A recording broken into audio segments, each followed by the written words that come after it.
के अलावा बाकी सब्जेक्ट भी पढ़ाए जाएंगे। कैसे देखते हैं आप इस फैसले को? देखिए, टीईटी हमारे यहाँ नहीं शुरू हो रही है, हमारे यहाँ एमटीईटी शुरू हो रही है। ये टीईटी की तर्ज पे होगा, लेकिन इसका नाम होगा एमटीईटी, मदरसा टीचर्स एलिजिबिलिटी टेस्ट। वो जो क्वालिफाई करेगा आने वाले दिनों में, उसके बाद ही उसका अपॉइंटमेंट मदरसों में होगा। ऐसा हम सब प्लान कर रहे हैं, ऐसा बोर्ड की बैठक में तय हो रहा है। इसके लिए बाकायदा नियमावली में संशोधन होगा। बोर्ड की आने वाले दिनों में बैठकें होंगी, उस बैठक में हम नियमावली में संशोधन करके इस एमटीईटी को लागू करेंगे। हालांकि ये टीईटी की तर्ज पे होगा एग्जाम, लेकिन मदरसा बोर्ड खुद इस एग्जाम को कंडक्ट कराएगा और इसका नाम होगा एम टेट, मदरसा टीचर्स एलिजिबिलिटी टेस्ट। तो उसके बाद ही फिर ये होगा। अभी तो जैसे चल रहा है वैसे चलता रहेगा, जब तक ये लागू नहीं हो जाता है तब तक मदरसों में नियुक्तियां पहले की तरह होती रहेंगी। जी, भुवन जी आप क्या कहेंगे इस पर?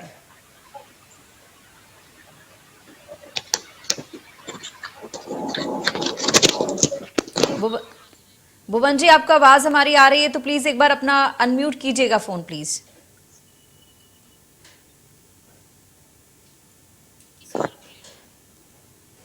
और हमारे साथ नितिन जी भी हैं। हम भुवन जी के पास वापस आएंगे। नितिन जी, आप किस तरीके से देखते हैं? जी नितिन जी। देखिए देखिए, ये बहुत अच्छा प्रस्ताव है, मैं इसका पूरा समर्थन करता हूँ। देखिए, आजकल के हमारे जो बच्चे होते हैं वो हमारे देश का भविष्य होते हैं, और उस भविष्य के साथ इस तरह का जो आप देख रहे हैं, बता रहे थे अभी, जैसे अब मैं टीवी सुन रहा था कि हाई स्कूल पास और 12th पास लोग उनको पढ़ा रहे हैं।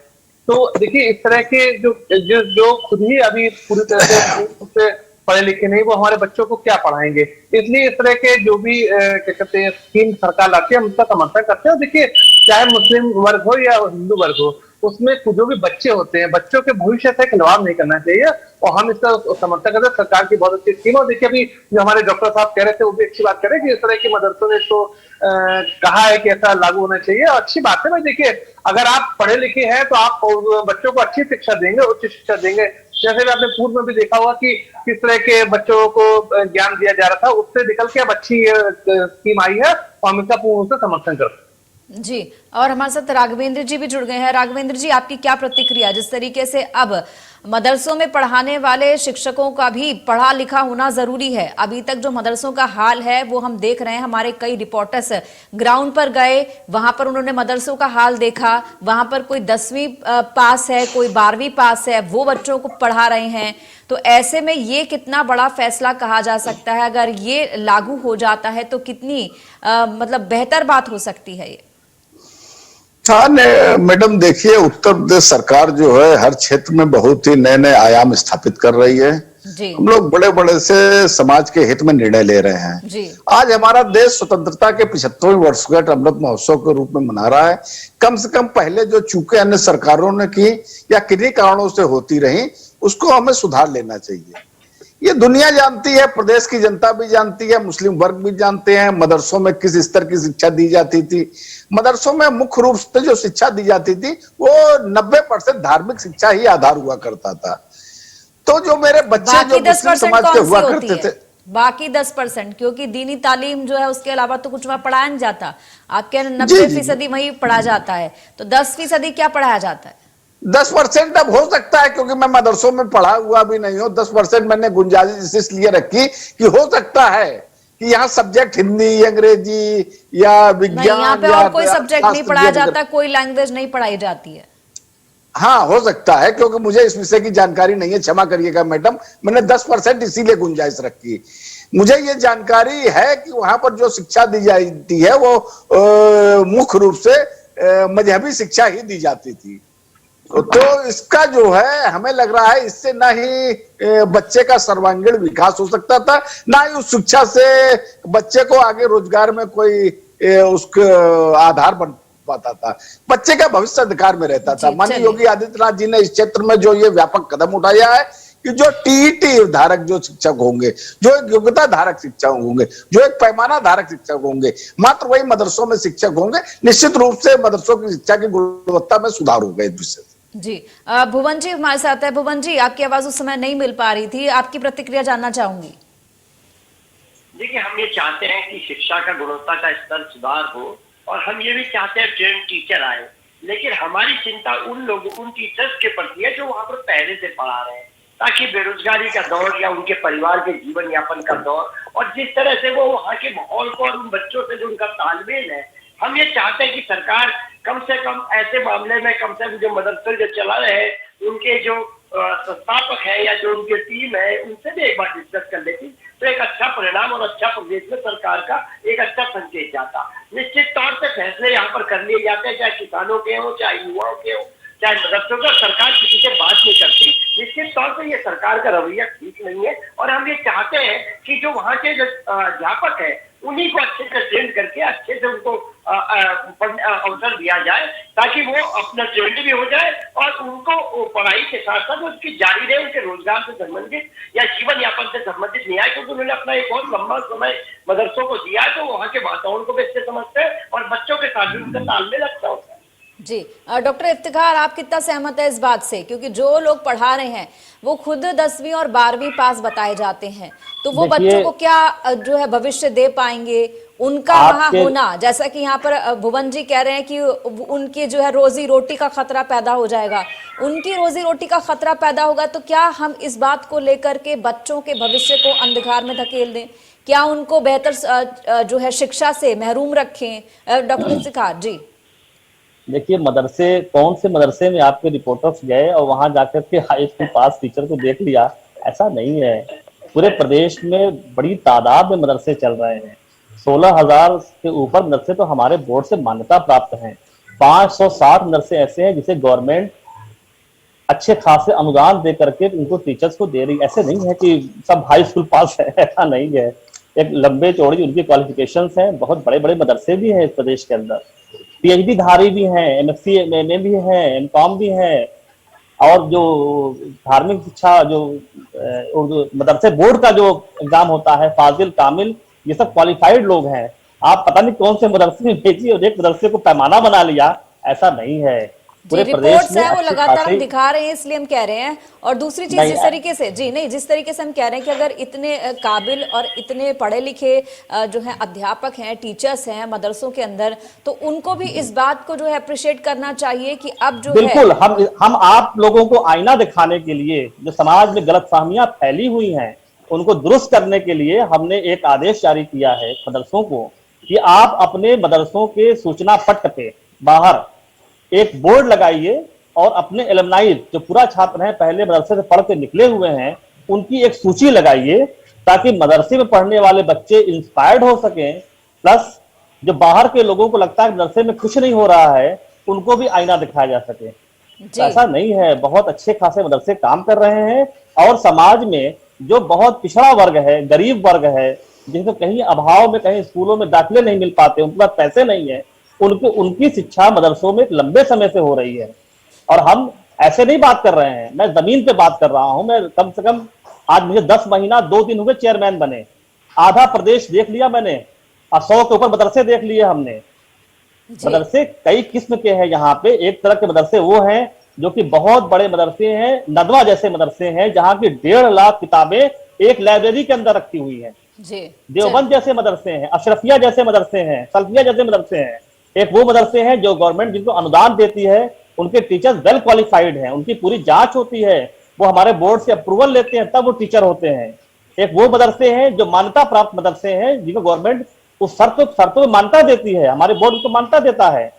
कुछ मदरसे ऐसे हो सकते हैं जो छोटे छोटे मोहल्लों में कुछ समूह बना करके बच्चों को शिक्षा दे रहे हैं। शिक्षा पाने का अधिकार सबको है, ऐसे में उनकी भी उपयोगिता है। अब उनकी क्वालिफिकेशंस क्या है? किसी एक मदरसे में चले गए, आइए अपने रिपोर्टर्स को मेरे साथ भेजिए, मैं पूरे प्रदेश के मदरसों को उनको बताता हूं कि जाके तक देखें कि किस मदरसों में किस क्वालिफिकेशन के लोग तालीम दे रहे हैं और किस तरीके का तालीम चल रहा है।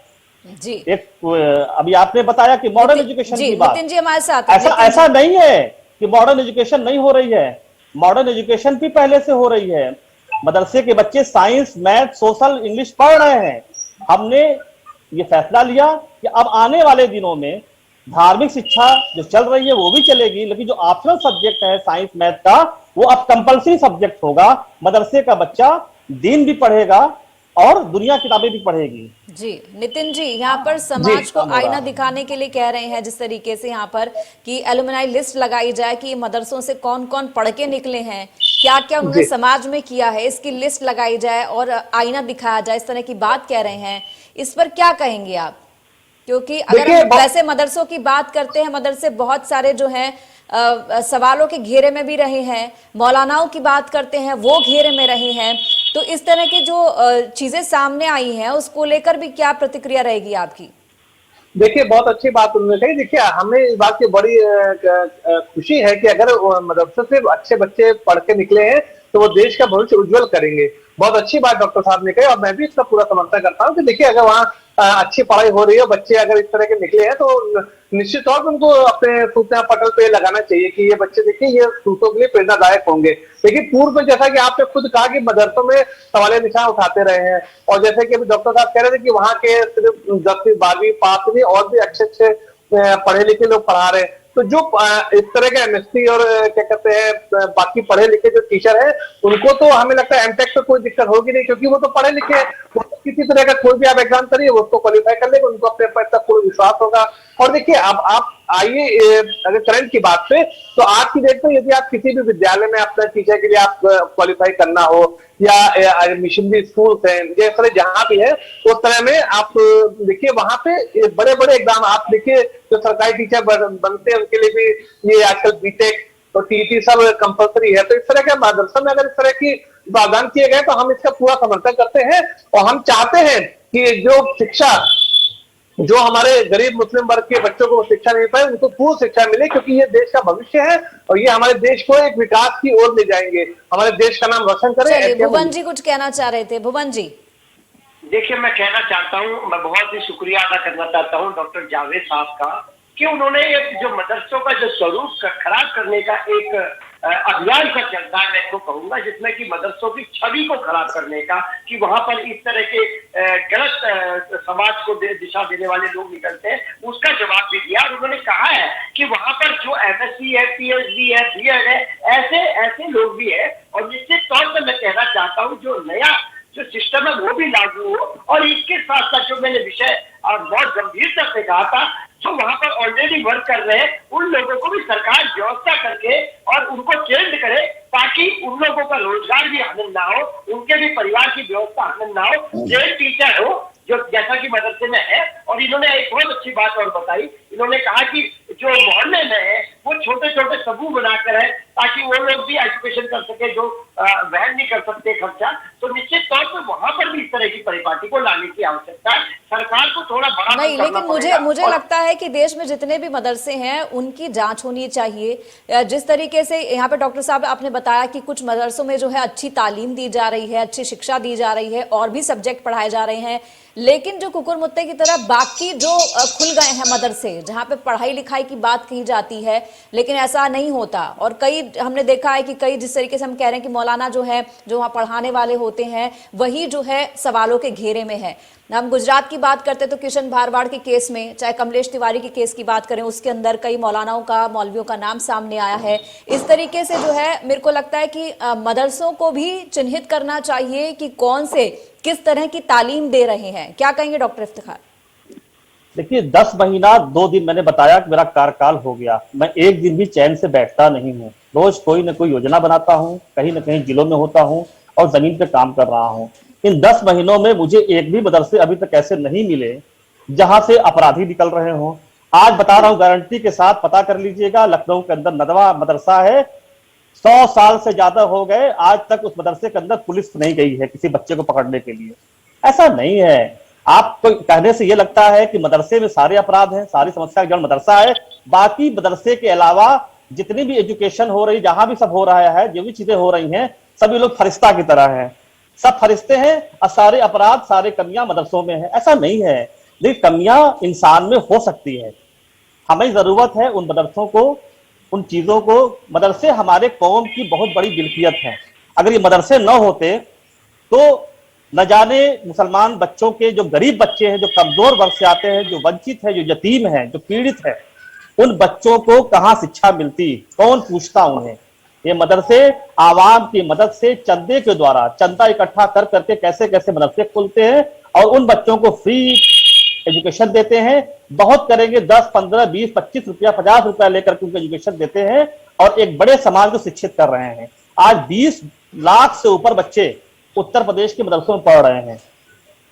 जी हल्की बात नहीं है ये। जी हमारे पहले शिक्षा मंत्री इस देश के जी मौलाना अबुल कलाम आजाद साहब खुद मदरसे के प्रोडक्ट थे।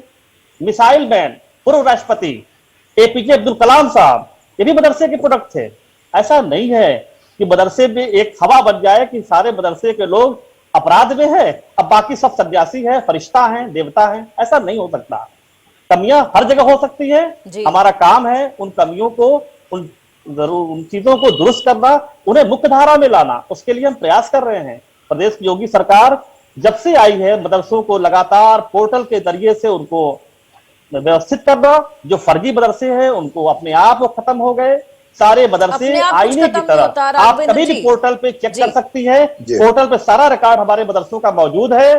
सारे मदरसे पूरे प्रदेश सरकार के जो गाइडलाइंस हैं उसके हिसाब से काम कर रहे हैं। जी, लेकिन जिले में अधिकारी जो जिला अधिकारी होते हैं वो उसकी पूरी मॉनिटरिंग कर रहे हैं। जी जी लेकिन दारुल उलूम देवबंद की बात करेंगे, उसके बारे में क्या कहेंगे? उसके ऊपर तो जांच बिठा दी थी सरकार ने कि आप भ्रामक फतवे जारी करते हैं। जांच बिठाई, जांच का नतीजा आने दीजिए। जी जी आप हमारे साथ दारुल उलूम चलिए। और उसमें भी कई फतवे ऐसे थे जो बच्चों के खिलाफ बच्चों के खिलाफ ही जारी किए गए थे और इसी के बाद एक्शन लेने की बात कही पूरे आप 100% अगर मान लीजिए ये भी कहा गया था कि जो भ्रामक जानकारी है, ये सरकार की तरफ से आया था कि भ्रामक जानकारी आप हटाएं वरना इसकी वेबसाइट को बंद कर दिया जाएगा। इस तरह की सरकार ने जो है ये अगर एक मदरसे में कोई भ्रामक जानकारी दारुल उलूम देवबंद कोई छोटा नहीं है। पूरे प्रदेश के लिए पैमाना हो जाएगा क्या? उसको इंटरनेशनल लेवल पर जाना जाता है।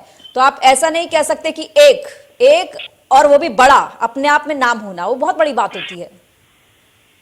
नहीं, जो वहां अच्छा हो रहा है उसको भी तो बताइए ना। पूरी दुनिया के अंदर वहां से बच्चे निकल करके तमाम जगहों पे देश और दुनिया का नाम रोशन कर रहे हैं। अगर किसी के कारण से किसी कॉलेज में हम लोग तो बनारस यूनिवर्सिटी में पढ़ा हूं, मैं बीएचयू पढ़ा हूं।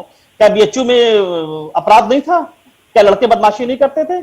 अरे कभी कोई घटना घट गई तो क्या बीएचयू से जितने जो है पढ़ के निकले हुए हैं सबका डिग्री बेकार हो गई? स्टूडेंट्स की आपस में क्या बात होती है वो एक अलग चीज है, लेकिन आप ऑन रिकॉर्ड क्या जारी होता है इंस्टीट्यूशन की तरफ से, ऑन रिकॉर्ड क्या जाता है समाज के अंदर, सबके सामने क्या जाता है, वो एक अलग चीज होती है। राघवेंद्र जी आप क्या कहेंगे इस पर? एक सेकंड, राघवेंद्र जी का भी हम पॉइंट ऑफ व्यू ले लेते हैं। राघवेंद्र जी। नहीं मैडम, अभी डॉक्टर साहब ने दो बातें कही जी। उन्होंने खुद स्वीकार किया कि मदरसों में गुणवत्ता युक्त शिक्षा नहीं मिलती है। उन्होंने कहा 16,000 मदरसे उत्तर प्रदेश में काम कर रहे हैं, जिसमें से मात्र 560 मदरसे ही मान्यता प्राप्त है। तो इसका नहीं, ऐसा मैंने कहा मेरी बात नहीं, 16,000 मान्यता प्राप्त है। 560 मदरसे को उत्तर प्रदेश की सरकार अनुदान देती है, ग्रांट देती है। मान्यता 16,000 की है। नहीं, देखिए विषय ये है, ये बताइए, आपने एक बात कही थी कि आप जो है हमारे मदरसों में, उत्तर प्रदेश के मदरसों में जो सब्जेक्ट है वो कंपलसरी किया जाएगा। इसका मतलब है इससे पहले जो सब्जेक्ट हुआ करते थे हिंदी, अंग्रेजी, गणित, विज्ञान, इससे पहले कंपलसरी नहीं थे। डॉक्टर साहब इससे पहले कंपलसरी नहीं थे, ऑप्शनल थे ना, ऑप्शनल थे ना। तो ये बताइए मदरसे किस लिए होते हैं? शिक्षण संस्थान के मदरसे जो है जो प्राच्य शिक्षा है, जो ओरिएंटल लैंग्वेज है, अरबी, फारसी, प्रोन्नत के लिए है। साहब इंटरप्ट मत करिए। डॉक्टर साहब 2 मिनट मेरी बात होने दीजिए, एक बार सुन लीजिए, फिर मैं आपके पास 2 मिनट मेरी बात होनी चाहिए। इसका मतलब है मदरसे मात्र आपके धार्मिक शिक्षा के लिए ही चलाए जाते थे। उनको जो ऑप्शनल सब्जेक्ट बनाए हुए हैं तो हमें लग रहा है ये कोई उचित नहीं था। दूसरी बात, अगर मदरसों में इतनी ही गुणवत्ता युक्त शिक्षा बनती थी, इतनी ही योग्यता युक्त शिक्षा मिलती थी, इतने ही मेधावी छात्र निकलते थे, तो उत्तर प्रदेश और देश ने कितने वैज्ञानिक दिए, कितने डॉक्टर दिए, कितने इंजीनियर दिए, कितने अर्थशास्त्री दिए, कितने समाजशास्त्री दिए, कितने व्यापारी दिए। क्या ये देश और प्रदेश के जो अन्य जो बड़े बड़े शिक्षण संस्थान है, छोटे छोटे शिक्षण संस्थान है, क्या उनके छात्रों के साथ कंप्लीटली खड़े हो पाए? नहीं खड़े हो पाए। मदरसों में जिस तरीके की, आप डॉक्टर साहब मानिए, जो शिक्षा दी जाती है उसका आधार मात्र धार्मिक शिक्षा ही होता है, मजहबी शिक्षा ही होता है। उसका व्यक्ति के जीवन के विकास के लिए, सर्वांगीण विकास के लिए, नौकरी के लिए, व्यापार के लिए कतई उचित नहीं है। इससे कहीं पर भी उनका वैज्ञानिक मनोवैज्ञानिक विकास भी नहीं हो पाता है और वो देश और प्रदेश की अन्य छात्रों के साथ खड़े ही नहीं हो पाते हैं। हमारे उत्तर प्रदेश की सरकार ने भुवन जी कुछ कहना चाह रहे हैं, एक बार भुवन जी से और सुन लेते हैं, फिर मैं आती हूँ। अरे भुवन जी राजनीतिक बात करेंगे भाई, भुवन जी जो है समाजवादी पार्टी के प्रवक्ता हैं, वो इस प्रकार की बात करेंगे मुस्लिम तुष्टीकरण की, वो आधार पे बात ही नहीं करेंगे। सबकी बात सुननी चाहिए, एक बार सुन लेते हैं, एक बार सुन लेते हैं जी भुवन जी। देखिए यही दिक्कत है भारतीय जनता पार्टी को, जब आज जो नहीं आप बात ही नहीं करेंगे भाई। ये बताइए जो आपके मदरसों में शिक्षा दी जाती है, क्या वो बेहतर शिक्षा प्रणाली है? अभी तक जो शिक्षा दी गई है, जो दी जाती रही है, वो बेहतर शिक्षा प्रणाली है? अन्य जो सार्वजनिक जो जीवन में जो छात्र जो होते हैं, क्या उनकी तुलना में बराबर खड़े हो पाते हैं क्या वो मदरसों में पढ़े हुए छात्र? भाई एक तो जैसे एपीजे कलाम वगैरह ये विषय हैं, प्रारंभिक शिक्षा इन्होंने ली होगी मदरसों में, लेकिन बड़े होकर के ये आईआईटी जैसे बड़े बड़े शिक्षण संस्थानों में पढ़े हुए हैं। ये मदरसों की शिक्षा के आधार पर नहीं आए हैं। जी कुछ डॉक्टर इंजीनियर निकल सकते हैं, निकले, भुवन जी बोलिए। लेकिन मदरसों के बाद बड़े बड़े शिक्षण संस्थानों में पढ़े हुए। आप किसी को बोलने ही नहीं दे रहे। नहीं बोलिए अपनी बात। प्रवक्ता साथी से कहूंगा, विपक्ष के लोग हैं, मजबूत विपक्ष है, हमारी आवाज को भी सुना जी जाए। जी जी कही एक बात मैं आपसे कहना चाहता हूँ। हमारे डॉक्टर साहब ने एक बहुत अच्छी बात बोली। डॉक्टर साहब ने कहा कि जब से ये बने 1 साल से ऊपर का कार्यकाल इन्होंने मुझे अपना बताया और मैं इनको बहुत ध्यान से सुन रहा था, तो इन्होंने बताया कि हमने जारी करा कि अब सब मदरसों को ये गाइडलाइन दी है कि जो हमारे यहाँ से योग्य व्यक्ति निकले हैं समाज के लिए, जिन्होंने देश और प्रदेश का नाम करा है, उनकी सूची भी लगाने का काम करा। मेरे ख्याल से ये बहुत अच्छा काम इनके नेतृत्व में हो रहा है। और मैं निश्चित तौर पर कहना चाहता हूँ, भारतीय जनता पार्टी के प्रवक्ता साथी को डॉक्टर आप जरूर इन्वाइट करें, मुझे करे ना करे, इनको जरूर इन्वाइट करें। वो सूची दिखाए कि मदरसों ने आज तक देश के प्रदेश में के विकास में देश के कितना नाम रोशन करा। आज आप यहाँ पर खुद बैठे हैं। अरे भुवन जी, मैंने अपनी बात कह दी है, प्रारंभिक शिक्षा मदरसों में ली होगी, लेकिन जो उन्होंने पढ़ाई की है बड़े बड़े शिक्षण संस्थानों में की है। भुवन जी ये आप बात मानिए, मदरसे में सिर्फ धार्मिक शिक्षा ही पढ़ाई जाती है, मजहबी शिक्षा, क्या उसके आधार पर एपीजे कलाम आपके वैज्ञानिक बनाते? क्या बात कर रहे हैं आप? ये तो एक व्यवहारिक बात है। तो मदरसों में पढ़ के इंजीनियर बन जाएंगे, मदरसों में पढ़ के डॉक्टर बन जाएंगे, ये बात नहीं उचित है। आप स्वीकार करिए सत्यता को। मुझे अपनी बात कंप्लीट करनी है। जी एक सेकंड राघवेंद्र जी आप शांत रहिएगा। भुवन जी आप फटाफट बात खत्म कीजिए, फिर डॉक्टर इफ्तिवार के पास आएंगे। देखिए एक और बहुत अच्छी बात डॉक्टर साहब ने कही, मतलब डॉक्टर साहब की बात जो मुझे अच्छी लगी और जो समाज के इसमें लगी, वो बात बताने का काम करो। इन्होंने कहा कि जो ऐसे लोग हैं जो बड़े स्कूलों में या अन्य इंग्लिश मीडियम स्कूलों में नहीं पढ़ा पाते, उनको प्रारंभिक शिक्षा देने का एक बड़े स्तर पर काम मदरसों ने करा। इस बात को भी देश और प्रदेश को समझना चाहिए, इस बात को कि अगर एक संस्था से कोई गलत व्यक्ति नहीं कर सकता है। हमारे जो इंग्लिश मीडियम के, आईसीएसई के, सीबीएसई के अन्य स्कूल है, उनमें से भी कुछ अपराधी निकलते हैं। तो ये अगर कोई एक संस्था से कोई अपराधी निकल गया तो इसका मतलब ही वहां अपराध की शिक्षा दी जाएगी। निश्चित तौर पर जो लड़ाई हम लड़ने का काम कर रहे हैं, जो मदरसों की छवि खराब करने की कुछ लोग कोशिश करते हैं, उसके खिलाफ लड़ाई लड़ने का काम हमारे नेता माननीय अखिलेश यादव जी करते हैं। जी डॉक्टर इफ्तिकार आप क्या कहेंगे?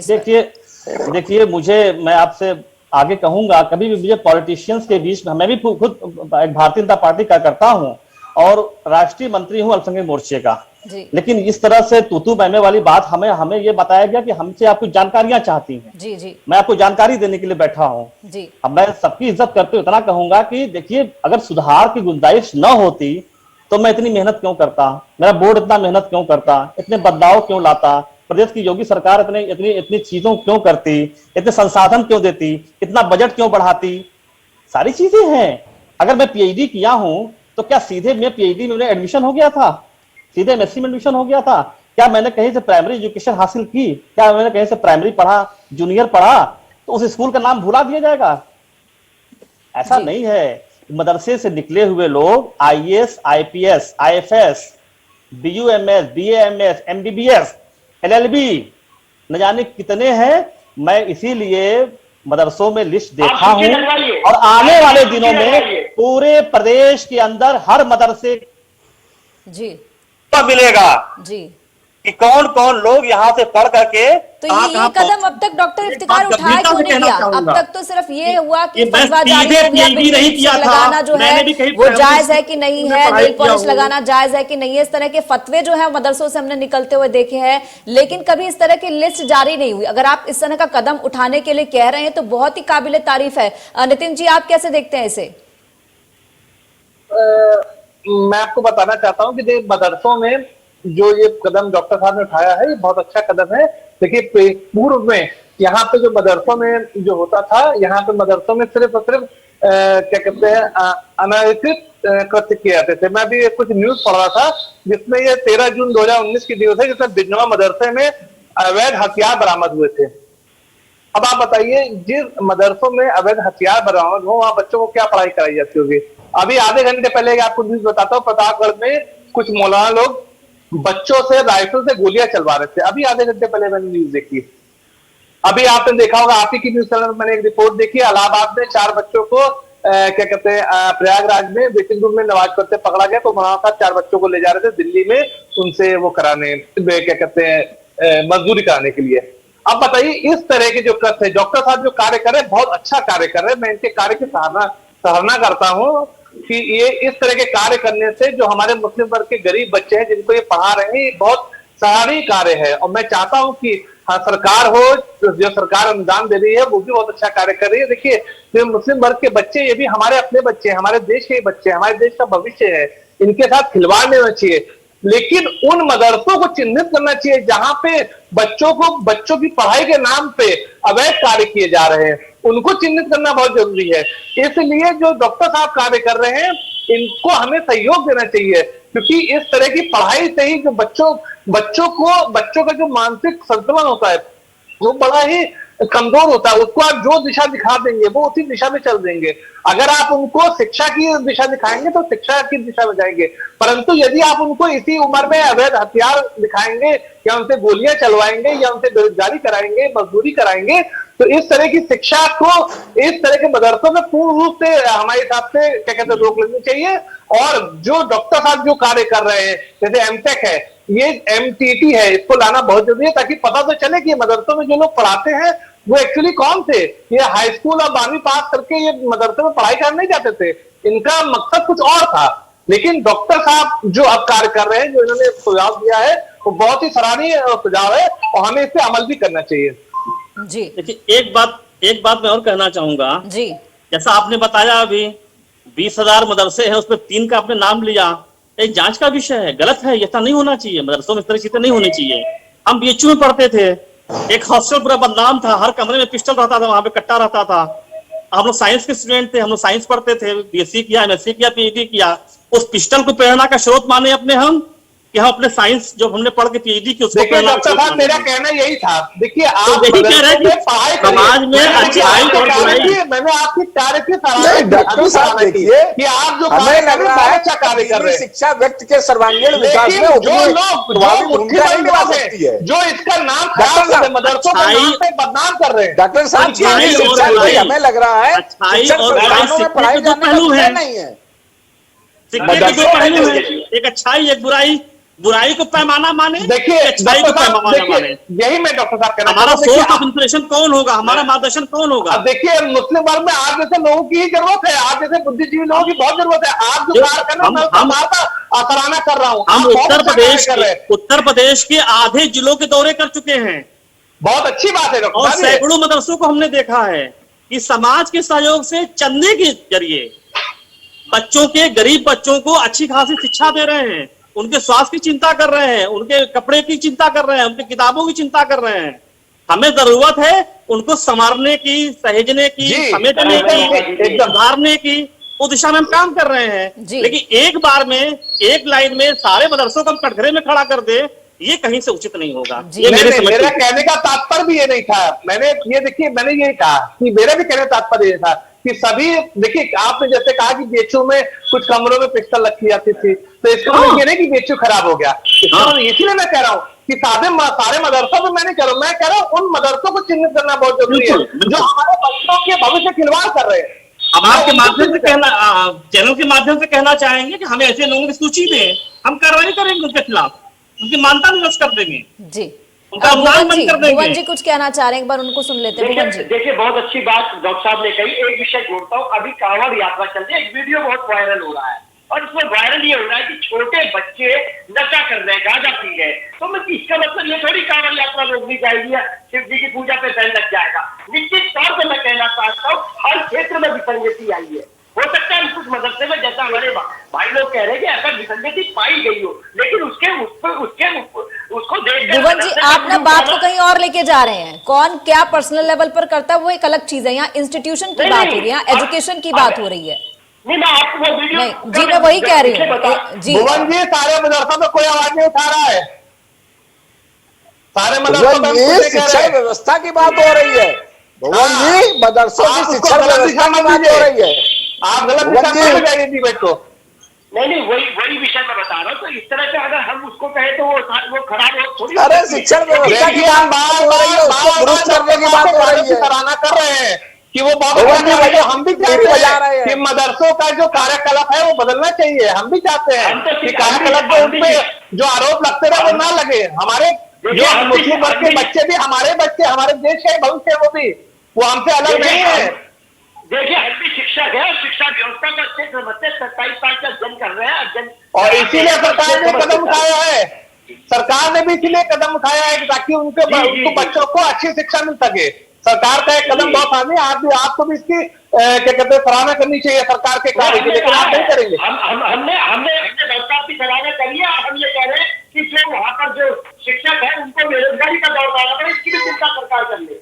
हाँ तो आपको इसके लिए कहना चाहिए, सरकार से आपको इसके लिए वो कहना चाहिए कि ठीक है कि भाई उनकी नौकरी ना जाए, उनके भी घर परिवार है, उनके लिए भी सरकार को कुछ सुझाव करने चाहिए, उसके लिए भी कोई इंतजाम करने चाहिए। हम भी इस चैनल के माध्यम से कहना चाहते हैं कि किसी को बेरोजगार ना किया जाए, उसके लिए भी कोई व्यवस्था की जाए। जी ये अच्छी बात है जी। राघवेंद्र जी आप क्या कहेंगे इस पर?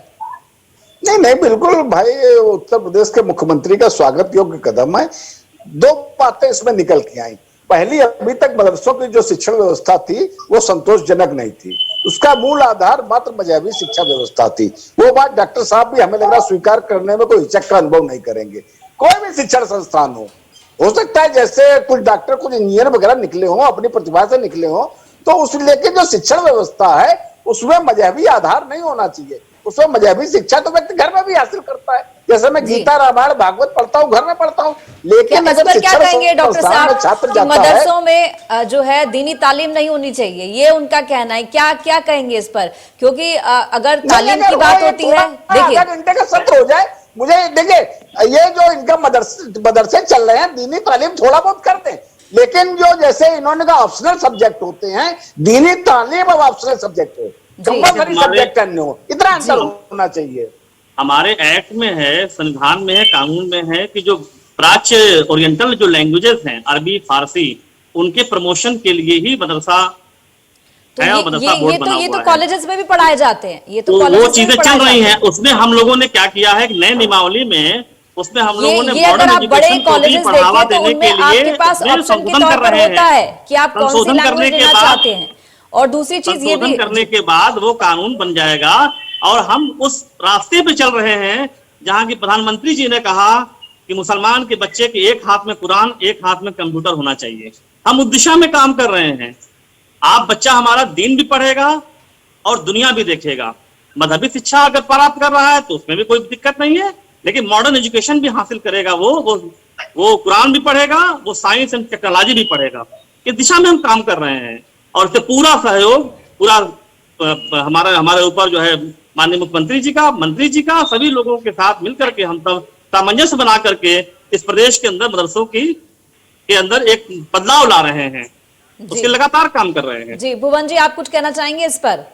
देखिए मैं निश्चित तौर पे कहूंगा, देखिए हर समय राजनीतिक विरोध नहीं होना चाहिए और हमारे नेता माननीय अखिलेश यादव जी ने भी कहा है कि रचनात्मक कार्यों में हम लोग सहयोग करने का काम करेंगे और जहां जनता के खिलाफ जो मुद्दा होगा उसमें हम विपक्ष की भूमिका अदा करेंगे। और डॉक्टर साहब जो काम कर रहे हैं ये भी सराहनीय, और इन्होंने आगे से ज्यादा, उत्तर प्रदेश एक अपने में कई देशों से महादेश है, इन्होंने जो आगे जिलों में इसका दौरा कर दिया जैसा इन्होंने बताया, और जो जो ये संशोधन करने जा रहे हैं निश्चित में प्रेरणा लायक विषय है। और मैं इनसे ये चूंकि ये मंत्री जी के टच में रहते हैं, मुख्यमंत्री जी के टच में रहता हूँ, मैं निवेदन करना चाहूंगा कि जो मैंने रोजगार जिनका खराब हुआ जाए, वो जो चिंता करिए उस चिंता का भी संज्ञान वो मुख्यमंत्री जी को और अपने मंत्री जी को देने का। जी क्या कहेंगे इस पर राघवेंद्र जी आप? इनको रोजगार की चिंता है, जो लोग वहां से जो है निकल जाएंगे, जो पढ़ा नहीं पाएंगे, इंस्टेड कि उनको भी जो है क्वालिफाई होना चाहिए। वो अगर मदरसे में पढ़ाना चाहते हैं, शिक्षा देने में दिलचस्पी रखते हैं, तो पहले उनको खुद शिक्षा लेनी चाहिए, उसके बाद ही जो है कुछ हो पाएगा मदरसों में उनका। मैडम एक बात कहना चाहता हूँ, ये लोग कितने मुस्लिम समाज के हितचिंतक हैं, ये मैं एक बात से बताना चाहता हूँ। उत्तर प्रदेश में मुलायम सिंह की सरकार गई थी, मायावती की सरकार आई थी, तो मुलायम सिंह यादव ने उत्तर प्रदेश के नौजवान मुस्लिम नौजवानों से कहा आप लोग अवैध हथियार रखिए अपनी सुरक्षा के लिए। इतना तो चिंतक है ये मुस्लिम समाज के लिए।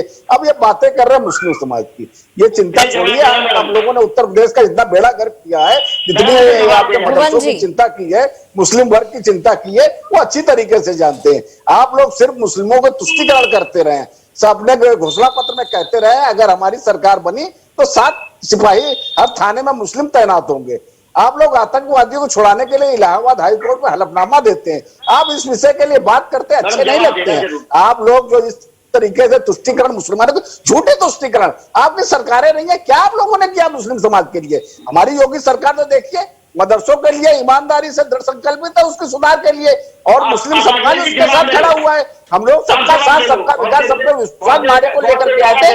आज मुस्लिम वर्ग तो किसी से मुसलमान भारतीय जनता पार्टी के प्रति नफरत के भाव रखता था, अब भारतीय जनता पार्टी के साथ खड़ा नजर आ रहा है। हम लोग मदरसों की ईमानदारी से चिंता कर रहे हैं, मदरसों में जो है शिक्षण व्यवस्था बदलने का काम कर रहे हैं हम लोग ईमान। तो आप इस प्रकार की चिंता छोड़िए, उत्तर प्रदेश की जनता ने आपको दर्पण दिखा दिया है, आप हाशिए पर खड़े हैं, अब आप शांत रहिए। अब भारतीय जनता पार्टी की उत्तर प्रदेश में सरकार है, अब आप हमें ईमानदारी से काम करने दीजिए। हमारी सरकार सबका साथ, सबका विश्वास और सबके विकास को नारे को लेकर के आई थी और ईमानदारी से उस क्षेत्र में काम कर रही है। जी आप बताइए। जवाब दे दीजिए जी जी जी जी राजनीति में आपको सबका साथ सबका विकास बताना चाहता हूँ। अरे बताइए मुलायम सिंह का बयान था कि नहीं था अवैध हथियार रखने का, मुस्लिमों की बात कर रहे हितों की, मुलायम सिंह का बयान था कि नहीं था? जब अरे भुवन जी अब आप शांत रहिए, अब आपकी स्थिति जो हो गई पता चल गया है। आजमगढ़ रामपुर में हार गए जहाँ मुस्लिम आबादी बहुसंख्यक थी, आजमगढ़ और रामपुर में आपकी क्या स्थिति हुई है? आजमगढ़ और रामपुर में आपकी क्या स्थिति हुई है? जहाँ 50% के आसपास मुस्लिम वर्ग ने आपको नकार दिया है, मुस्लिम वर्ग ने आपको नकार दिया है, हाशिए पे खड़ा कर दिया है। भुवन जी आप कैसे चिल्ला रहे हैं? भुवन जी रुकिए भुवन जी क्या भुवन जी थोड़ा ठंडा पानी पी लीजिए, ठंडा पानी पी लीजिए। भुवन जी आ रहे हैं आपके पास। अरे भुवन जी शांत जी भुवन जी की राघवेंद्र जी एक बार भुवन जी की सुन लेते हैं, एक बार भुवन जी जी भुवन जी जी। मैं आपको बताना चाहता हूँ सबका साथ सबका विकास कितना करते हैं। इन्होंने एक अल्पसंख्यक को विधानसभा में टिकट नहीं दिया, ये इनका सबका साथ विकास है। और मैं कहना चाहता हूँ ये आतंकवादियों ने सिर्फ दाल फेरने का काम किया, करा, इस देश में आतंकवादियों को बनाने का काम करा, तो केवल भारतीय जनता पार्टी ने करा।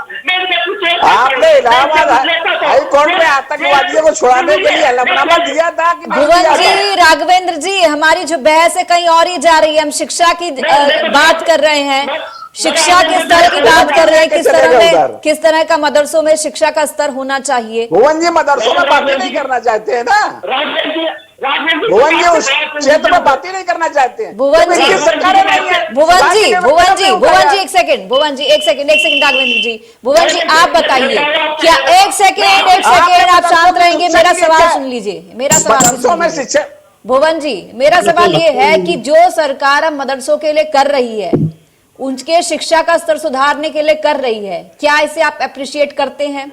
और अगर अप्रिशिएट नहीं करते हैं तो आपकी तरफ से सरकार को क्या राय होगी कि शिक्षा का स्तर किस तरीके से मदरसों में बेहतर हो सकता है? भुवन जी देखिए, पहले तो मैं कहना चाहता हूँ, आपने आज राघवेंद्र जी को का आवाज डाउन करना था। ये ऐसे व्यक्ति है, मैं आज व्यक्तिगत बोलूंगा, ये ऐसे व्यक्ति दूसरे की आवाज नहीं सुनना चाहते। और मैं इनको बताना चाहता हूँ पहले तो मैं कि विपक्ष कमजोर नहीं है। 111 विधायक हमारे हैं और क्या कहते हैं 14 हमारे सहयोगी के 125 विधायक हमारे हैं। तो ये आवाज बनाने की कोशिश क्या करे भारतीय जनता पार्टी के लोग हमारे। अब मैं आ जाता हूँ विषय पे। मैं आपको बताना चाहता हूँ, मैंने जो निवेदन करा है कि उन लोगों को भी चेंज कर दे सरकार, कोई ऐसी योजना बना दे, क्योंकि आप किसी से संवाद नहीं करते, सीधा छोड़ते हैं। ये आपकी हिटलरशाही सेंटर से लेकर स्टेट तक चल रही है। तो हम निवेदन करते हैं कि उन मौलानाओं को बैठाकर या मदरसों के संचालकों को बैठाकर एक बार राय ले ले कि उनके साथ बेरोजगारी का आलम कहा जाए, उनको सरकार को चेंज कर दे ताकि उनके घर परिवार में दिक्कत ना आए। जी, अब कहिए राघवेंद्र जी, क्या कहेंगे इस पर आप? निश्चित रूप से अभी उत्तर प्रदेश के मुख्यमंत्री का बयान आया हुआ है, निश्चित रूप से सरकार इस विषय की चिंता करेगी। इसमें भगवंत जी को इतना ज्यादा उद्वेलित होने की आवश्यकता नहीं है, वो भी व्यवस्था की जाएगी। लेकिन विषय है जो गुणवत्ता में सुधार का, उसमें ये बताइए, आपकी सरकारें रही हैं, 4 बार सरकार रही है उत्तर प्रदेश में, आप जो इतना गला फाड़ रहे हो, आपने क्या गुणवत्ता में सुधार करने का काम किया? मदरसों में जो आप इतना ज्ञान दे रहे हैं, आपकी भी सरकारें रही हैं, जरा बताइए। हमारी सरकार ईमानदारी से काम कर रही है, हर क्षेत्र में काम कर रही है। मुसलमानों के लिए लंबे हम लोगों ने योजनाएं बनाई हैं। हम लोग जो है तुष्टीकरण की राजनीति नहीं करते हैं। हम लोग घोषणा पत्र में, अपने चुनाव के घोषणा पत्र में हिंदू मुसलमान की बात नहीं करते हैं। हम लोग ईमानदारी से काम करने वाले लोग हैं, सबका साथ